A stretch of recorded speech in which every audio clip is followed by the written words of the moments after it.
विश्वाध्याय भगवान शिव का कैलाश पर्वत पर गमन। ब्रह्मा जी बोले, हे नारद मुनि, कुबेर के कैलाश पर्वत पर तप करने वहां पर भगवान शिव का शुभ आगमन हुआ। कुबेर को वर देने वाले विश्वेश्वर शिव जब निधिपति होने पर वर देकर अंतर्ध्यान हो गए, तब उनके गमन से विचार आया कि मैं अपने रुद्र रूप में, जिनका जन्म ब्रह्मा जी के ललाट से हुआ है और जो संहारक है, कैलाश पर्वत पर निवास करूंगा। शिव की इच्छा से कैलाश जाने के इच्छुक रुद्र देव ने बड़े जोर जोर से अपने डमरू बजाना शुरू कर दिया। तब ध्वनि उत्साह बढ़ने लगी थी। डमरू की ध्वनि तीनों लोकों में गूंज रही थी। उस ध्वनि में सुनने वालों को अपने पास आने का आग्रह था। उस डमरू ध्वनि को सुनकर ब्रह्मा, विष्णु आदि सभी देवता, ऋषि मुनि, वेद शास्त्रों को जानने वाला सिद्ध लोग बड़े उत्साहित होकर कैलाश पर्वत पर पहुंचे। भगवान शिव के सारे पार्षद और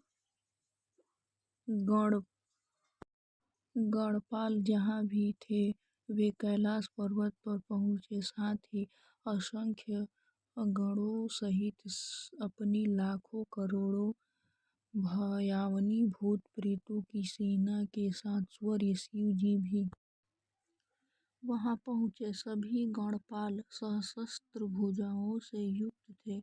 उनके मस्तक पर जटाएं थीं। सभी चंद्रचूड़, नीलकंठ और त्रिलोचन थे। हार, कुंडल, केयूर तथा मुकुट से वे अलंकृत थे। भगवान शिव ने वे विश्वकर्मा को कैलाश पर्वत पर निवास बनाने की आज्ञा दी। अपने व अपने भक्तों के रहने के लिए योग्य आवास तैयार करने का आदेश दिया। विश्वकर्मा ने आज्ञा पाते ही अनेकों प्रकार के सुंदर निवास स्थान वहां बना दिया।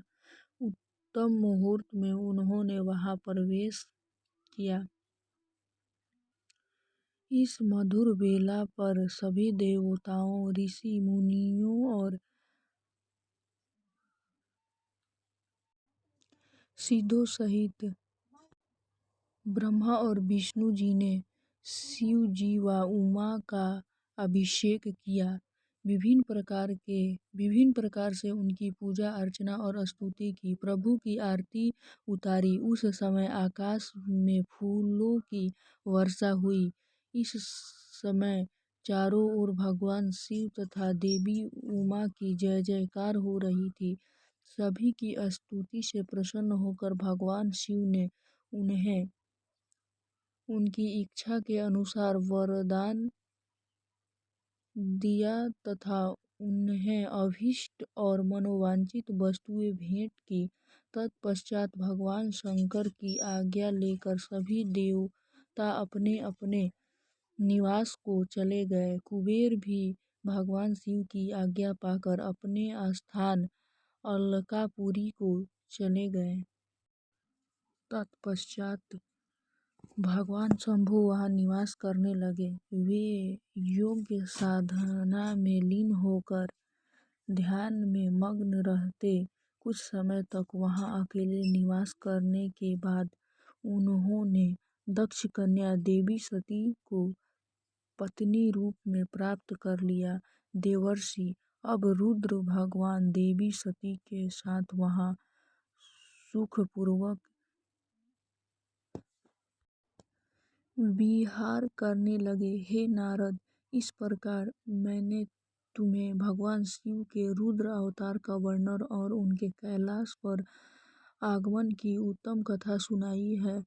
तुम्हें शिव जी व कुबेर की मित्रता और भगवान शिव की विभिन्न लीलाओं के विषय में बताया है। उनकी भक्ति तीनों लोकों का सुख प्रदान करने वाली है तथा मनोवांछित फलों को देने वाली है। इस लोक में ही नहीं, परलोक में भी सद्गति प्राप्त होती है। इस कथा को जो भी मनुष्य एकाग्र होकर सुनता या पढ़ता है, वह इस लोक में सुख और भोगों को पाकर मोक्ष को प्राप्त होता है। नारद जी ने ब्रह्मा जी का धन्यवाद किया और उनकी स्तुति की। वे बोले कि हे प्रभु, आपने मुझे इस अमृत कथा को सुनाया है। आप महाज्ञानी हैं, आप सभी की इच्छाओं को पूर्ण करते हैं। मैं आपका आभारी हूँ।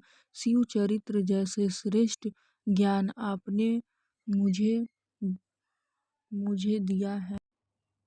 हे प्रभु, मैं आपको बारंबार नमन करता हूँ। इस प्रकार 20वें अध्याय के साथ रुद्र संहिता का प्रथम खंड समाप्त हुआ।